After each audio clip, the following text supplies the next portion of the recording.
Ok, on voit ici l'exercice 5, page 386. Il est question d'une variable x suivant une loi exponentielle de paramètres lambda. On vous donne la courbe représentative de la fonction densité, je ne dis pas de bêtises, c'est ça, et on vous demande en première question quelle est la valeur de lambda. Alors si je regarde la fonction densité, sachant que c'est lié à une loi exponentielle, j'aurai f de x égale, et là vous utilisez votre cours, moins, pardon, juste pas de bêtises, f de x égale à lambda exponentielle moins lambda x. Ok. Je cherche lambda, regardez si x égale à 0. Alors, je vais m'intéresser à f de 0. Ça fera lambda fois exponentielle de moins lambda fois 0. Autrement dit, ça fera lambda exponentielle de 0. Et exponentielle de 0, ça fait 1. Donc ça fera lambda. Graphiquement, on peut lire la valeur de f de 0.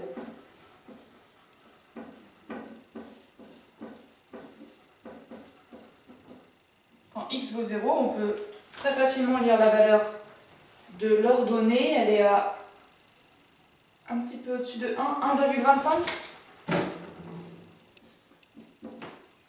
On en déduit donc que lambda égale à 1,25. Ou 5 quarts si vous écrivez en forme fractionnaire, pas de problème. Donc maintenant on connaît quel est le paramètre de la loi exponentielle.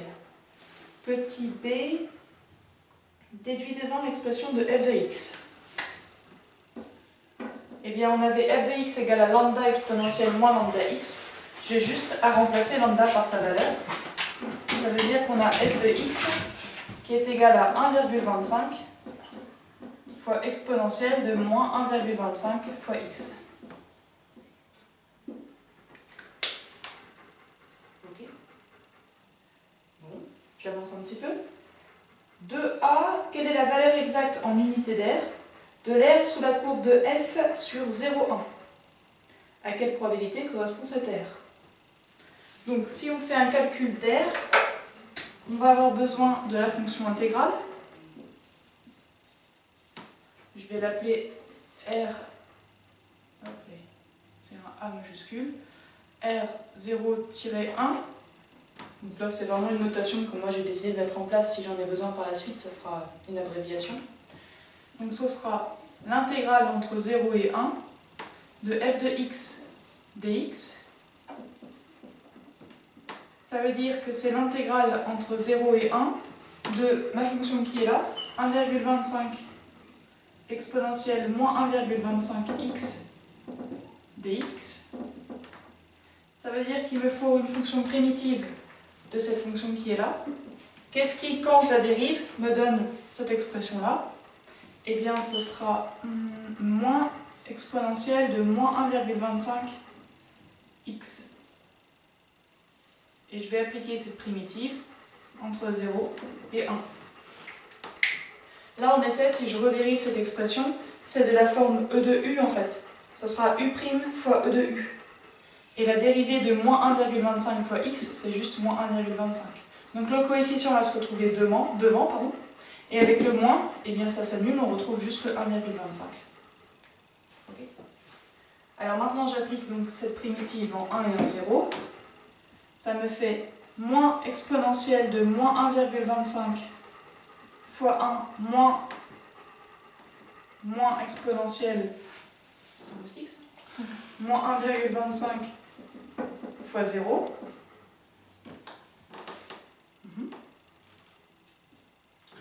Donc ici, je vais me faire piquer. Comment je vais pouvoir simplifier mon calcul? Ici, je vais avoir l'exponentielle de 0, ça va faire 1. Moins et moins, ça donne plus. Donc finalement, ça donne 1 moins exponentielle de moins 1,25. Donc ça, c'était l'air entre 0 et 1. On nous demande en valeur exacte ou en valeur approchée? En valeur exacte. Donc j'ai terminé. À quelle probabilité correspond cette valeur? Eh bien, c'est la probabilité que x soit compris... Excusez-moi, j'ai un moustique. Voilà. Tranquille un moment.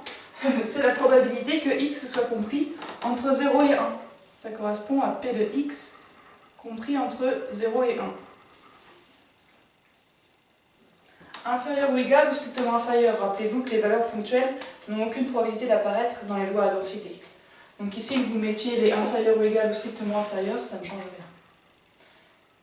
Bon, par manque de place, il va bien falloir que j'efface. Donc, on va faire comme en cours. J'efface à gauche et je laisse à droite.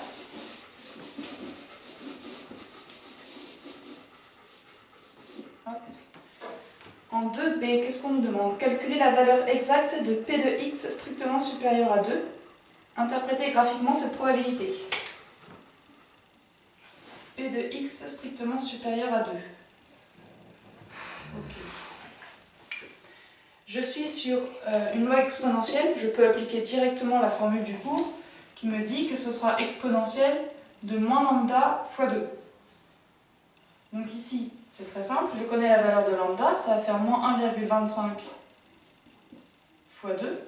Autrement dit, P de x strictement supérieur à 2, ça vaut exponentielle de moins 2,5.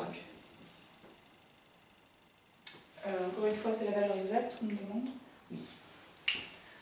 P de x strictement supérieur à 2, ça correspond en fait à l'aire qui est sous la courbe de f à partir de x égale à 2. Jusqu'à plus l'infini. Ça veut dire qu'ici, ce sera l'aire sous la courbe de f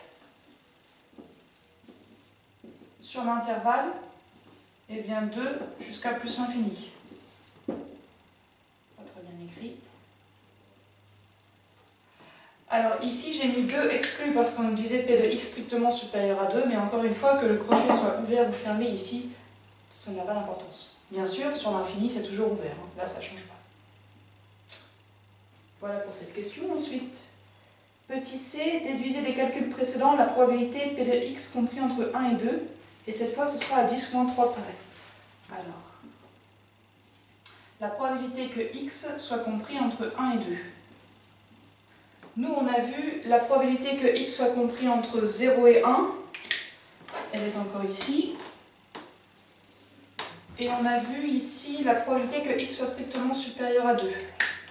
Et maintenant, on nous demande la probabilité d'être compris entre les deux. Eh bien, ce sera 1 moins celle-là et celle-là. Moins la probabilité que x soit compris entre 0 et 1. Et la probabilité que x soit strictement supérieur à 2. Ceci étant 1, 2. Voilà.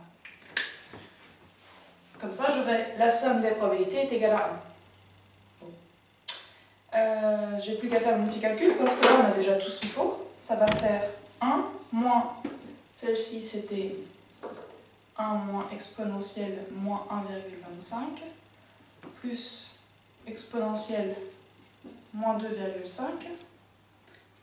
Ça va faire 1 moins 1, 0. Et là, j'inverse les signes. Ça va faire exponentielle de moins 1,25 moins exponentielle moins 2,5. Et on nous demandait une valeur arrondie à 10-3. Alors là, bien sûr, ça ne va pas se faire de tête. Hein. Je ne suis pas un génie. J'ai dû noter quelque part. 0,204, j'ai trouvé. Donc 0,204 à 10-3 près.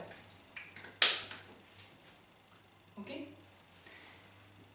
Troisième question. Quelle est l'espérance mathématique de x? Oh, ça va être rapide. On utilise le cours. Hein. On est sur une loi exponentielle. Hop. Avec x suivant une loi exponentielle de paramètre lambda, l'espérance de x, elle vaut 1 sur lambda. Donc ici, ça fera 1 sur 1,25. Là, il est plus judicieux que je travaille avec des fractions. 1,25, c'est 5 quarts. Donc 1 sur 5 quarts, ça fera 4 sur 5. Autrement dit, 0,8. Ok? Donc l'espérance de x vaut 0,8, ou 4 cinquièmes. Et dernière question, déduisez-en sans calcul la limite quand t tend vers plus l'infini de l'intégrale de 0 à t de lambda x exponentielle moins lambda x dx. Olé. La limite quand t tend vers plus l'infini de l'intégrale de 0 à t de lambda x exponentielle moins lambda x dx. Ok. Eh bien, cette limite, je peux l'écrire sous une forme un petit peu plus explicite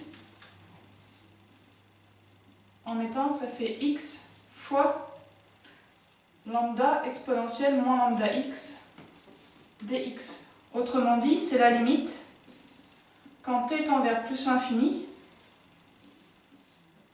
de l'intégrale de 0 à t de x fois, et là c'est f de x dx. Donc j'ai simplement ici remplacé lambda exponentielle moins lambda x par f de x, donc toujours d'après notre loi exponentielle. Et là, j'ai tout bonnement la définition de l'espérance. Allez voir dans votre cours. L'espérance, c'est habituellement, dans le monde des probabilités discrètes, c'est la somme des x fois p de x. Donc ici, on est avec des variables aléatoires sur R. On est avec ici la limite quand t tend vers plus l'infini de x fois f de x. Donc ici, on va déterminer finalement.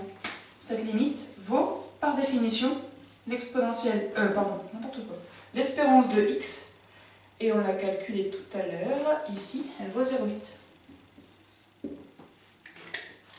Donc pas de calcul à faire, juste à remarquer que ici on vous avait finalement écrit x fois f de x, et donc avec le cours, on se rappelle que ça vaut l'espérance de x. Voilà pour cet exercice.